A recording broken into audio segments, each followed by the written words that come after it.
근데 영어가 왜 4등급이냐? 뭐 시험보다 졸기라도 했냐? 안 졸았는데요.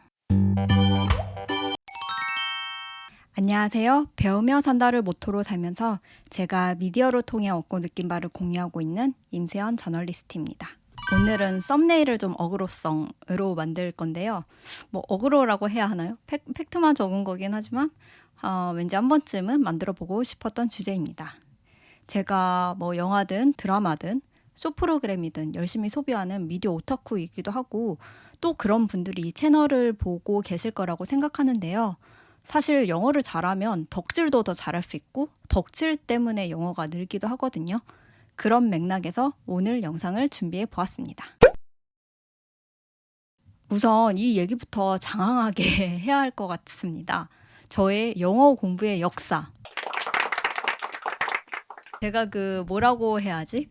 일명 비싼 영어 사교육, 뭐 대치동에 산다고 하는 그런 고급 사교육이라는 걸 못 받고 자랐거든요. 심지어 인터넷 강의라는 거 자체도 고3 때 고전문학 하나 들었나? 그거 말고 안 들었어요. 진짜 교과서 위주로 공부하고 혼자 엉덩이로 공부했던 사람인데요. 하지만 소신 발언 하나 하자면 전 교과서가 정말 좋은 책이라고 생각하거든요. 그래서 교과서 중심의 공부 추천해 드립니다. 여튼 그래도 내가 영어 사교육을 받은 게 뭐가 있나 하고 돌이켜보면 초등학교 때 윤 선생 영어 교실을 되게 오래 했었어요. 근데 이때만 해도 제가 영어를 잘하는 줄 알았어요. 초등학교 때. 제가 어렸을 때는 막 지금만큼 영어 유치원이다 뭐다 뭐 영어 조기 교육 뭐 이런 게 붐이지는 않았어서 분명히 주변에 영어를 되게 남다르게 잘하는 애들이 있었을 것 같기는 한데 걔들이 얼마나 잘하는지 뭐 어떤 교육을 받는지 제가 파악을 잘 못했고 결정적으로 제가 초등학교 4학년 때인가 윤 선생 영어 교실 영어 대회 지역 예선을 치르고 시 대표로 선발이 되어 본선에 진출한 적이 있습니다. 제가 지방에 살았는데 버스 타고 서울까지 올라가서 시험을 봤었어요. 뭐 비록 수상은 못했지만 그래도 내가 시 대표? 그것도 5, 6학년 언니 오빠들 대신 더 어린 내가? 나 영어 잘하나? 이거 충분히 착각할 만하잖아요. 무려 시 대표가 됐는데 그렇게 초등학교가 끝나고 중학생이 됐습니다. 뭐 중학교 가서도 학교 시험 얼추 잘 보니까 뭐 잘하나 보다 하고 별 위기의식 없이 그 시기를 지나 보냈어요. 그때 공부를 했었어야 됐는데 안 해가지고 여튼 중학교 때는 별로 할 말이 없는데요. 뭐 하나 기억나는 게 있다면 제가 중학생일 때 해리포터로 영어 공부하기 붐이 있었습니다.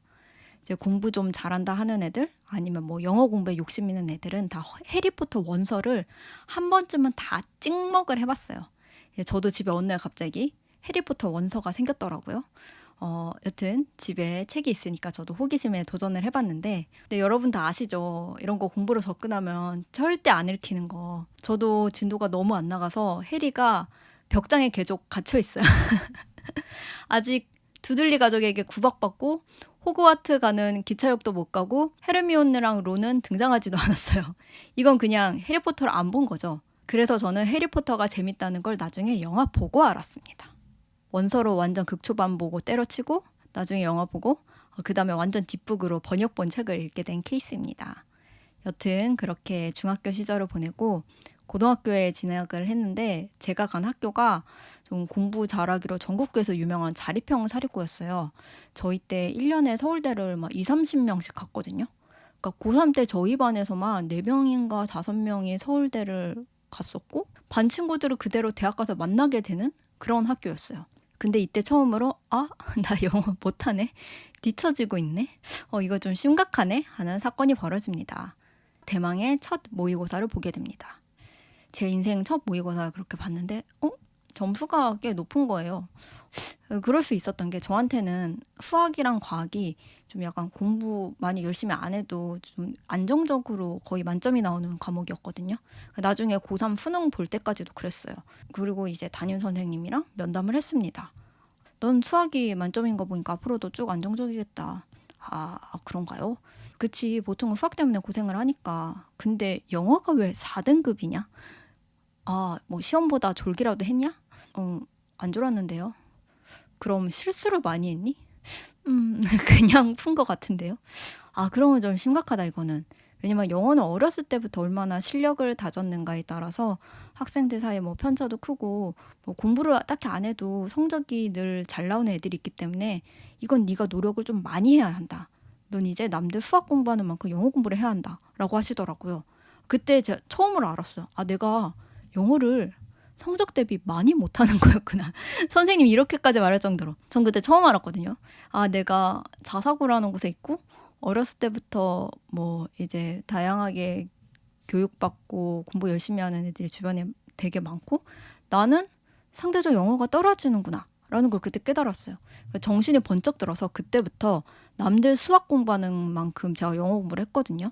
근데 이때 저의 영어 공부는 정말 수능과 내신을 잘하기 위한 공부라서 뭐 실질적인 회화, 스피킹 훈련은 거의 하지 않았습니다. 뭐 단어 외우고 문법 공부하고 독해 훈련하고 뭐 이런 거 위주로 했더니 이제 나중에 대학 가서 토플을 봤는데 리딩이 만점이 나온 거예요. 그리고 이제 토익도 LC는 막 시간 남아두고 막 가끔 만점도 잘 나오는 이게 정말 한국의 주입식 교육 덕분에 얻은 저의 유일한 영어 자산. 근데 외국인이랑 대하면 못 알아듣고 한마디도 못해. 이게 고등학교 때 저의 상태였거든요. 만약에 실질적인 회화나 뭐 스피킹보다는 정말 학교 시험을 잘 보기 위한 공부가 필요하시다 하시는 분이 있나요? 근데 여튼 그게 목적이라면 제가 고등학교 때 했던 방법이 도움이 될 수도 있으니 뭐 알려드리겠습니다. 제가 사실 영어 듣기를 진짜 못했거든요. 사실 뭐 외국어 틀리는 건 대부분 듣기에서 틀린 거라고 해도 과언이 아닐 정도로 되게 듣기를 못했어요. 그래도 시험이라도 잘 보게 끌어올린 비결을 공유하겠습니다. 무조건 많이 듣는 양치기로 접근하진 않았어요. 이제 가장 실제 시험과 뭐 성우의 말 속도나 뭐 난이도 같은 게 유사한 그런 리스닝 MP3 파일, 뭐 카세트 테이프 이런 거 우선 정했고, 첫 번째 내가 몰랐던 표현을 먼저 암기하고 이제 실제 발음을 어떻게 하는지 뭐 꼭 숙지하고 계속 입으로 따라 읽었습니다. 독서실이라서 소리 내는 거 안 되면 입모양이라도 그렇게 따라 읽었어요.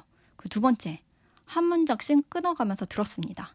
사실 그 듣는 대로 다 받아쓰기를 해보는 게 좋긴 한데 좀 나는 효율적으로 공부하고 싶다. 시간이 그렇게까지는 안 난다 하시는 분들은 그냥 듣기만 하시고 머릿속으로 내가 이 문장을 대충 다 받아 적을 수 있을 것 같고 해석도 다 되면 그냥 넘어가세요.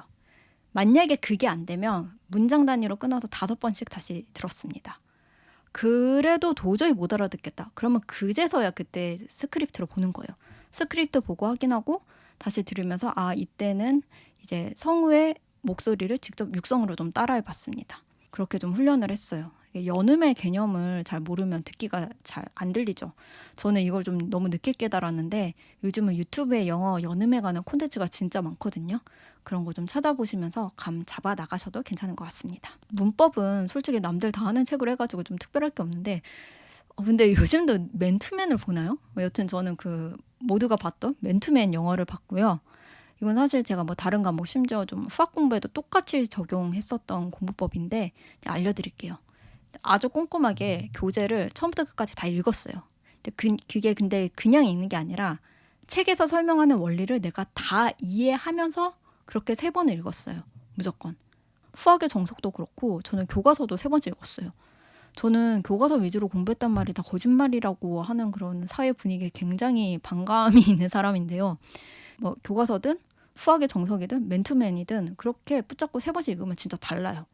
그 원리를 완벽하게 알면 뭐 작정하고 틀리라고 좀 이상하게 낸 문제가 아니면 다 풀 수 있습니다. 뭐 내신이나 뭐 사설 모의고사는 제가 잘 모르겠는데 수능이나 그 평가원에서 내는 모의고사 문제는 기본적으로 교과서로 공부한 사람이면 다 풀 수 있게 내는 게 원칙이라고 저는 알고 있거든요. 여튼 문법은 그렇게 3번 읽기 법칙을 그대로 적용했고요. 이제 독해 책 같은 경우에는 제가 되게 도움을 많이 받았었던 책이 있는데 사실 그 책 제목이 생각이 안 나요. 너무 오래전이야 저한테 그게. 근데 비슷한 책은 지금도 많이 나왔을 거예요. 영어 문장의 구조를 나누는 법을 체계적으로 알려주는 그런 책이 있었거든요. 그 책을 통달하고 내가 갖고 있는 영어 문제집이나 교과서 그러니까 진짜 교과서가 좋다니까요. 그 교과서에 있는 예문들이 되게 좋은 문장들이에요. 그걸 또 2-3번씩 구조 나눠가며 독해하는 거 훈련합니다. 이걸 계속하면 나중에는 이제 직접 이렇게 막 연필로 쓰면서 구조를 나누지 않아도 머릿속에서 알아서 나눠질 정도가 돼요. 그때까지 훈련을 했습니다. 그리고 단어 많이 외웠죠. 요즘은 훨씬 첨단화 됐을 텐데 저는 그냥 아날로그로 노트 4등분을 접어갖고 단어 적고 외우고 그리고 가리고 뜻 쓰기 뭐 이렇게 연습을 무조건 3회차씩 돌렸고요. 요즘 앙키라는 단어 외우기 앱이 있어요. 이게 제가 학교 다닐 때 이게 있었으면 진짜 좋았을 텐데 요즘은 그냥 노트로 하지 마시고 무조건 앙키 쓰십시오. 진짜 이거 이상 가는 단어 암기 앱이 없습니다. 꼭 유료로 구입 안 하셔도 될 것 같아요. 그 모바일 웹 버전으로도 할 수 있고 지하철 타고 다니실 때는 그렇게 모바일 웹 버전으로 하시고 저 같은 경우에는 단어 암기를 버스나 지하철에서 하는 게 아니라 집에서 하는 편이라 그냥 컴퓨터에 프로그램 설치해놓고 컴퓨터로 하거든요. 그렇게 그냥 단어만 암기하는 게 아니라 또 이제 꼭 단어 어떻게 발음되는지 같이 공부하시고 예문도 꼭 확인하시고 청크라고 그냥 단어 덩어리 표현도 많이 암기하세요. 또 같이 쓰이는 단어들 공부. 이것도 제가 진짜 고등학교 때 알았으면 좋았을 것 같은데 그 콜로케이션이라는 사전이 따로 있어요. 그걸로 같이 쓰이는 단어가 어떤 게 있는지 같이 공부하시면 좋습니다. 여튼 저 그렇게 고등학교 때 영어 공부를 열심히 했습니다. 당연하죠. 남들 수학과학 하는 시간에도 저는 영어 공부를 했다니까요. 그렇게 한국 학교식으로 주입식 공부를 했더니 모의고사 영어 점수가 오르더라고요. 그리고 결정적 수능 때 제가 수능 관련해서는 저에게 너무 오래된 과거라서 딴 건 잘 기억이 안 나는데 제가 수학보다 영어를 잘 봐버린 건 기억이 나요. 근데 웃긴 게 저희 아빠도 그랬대요.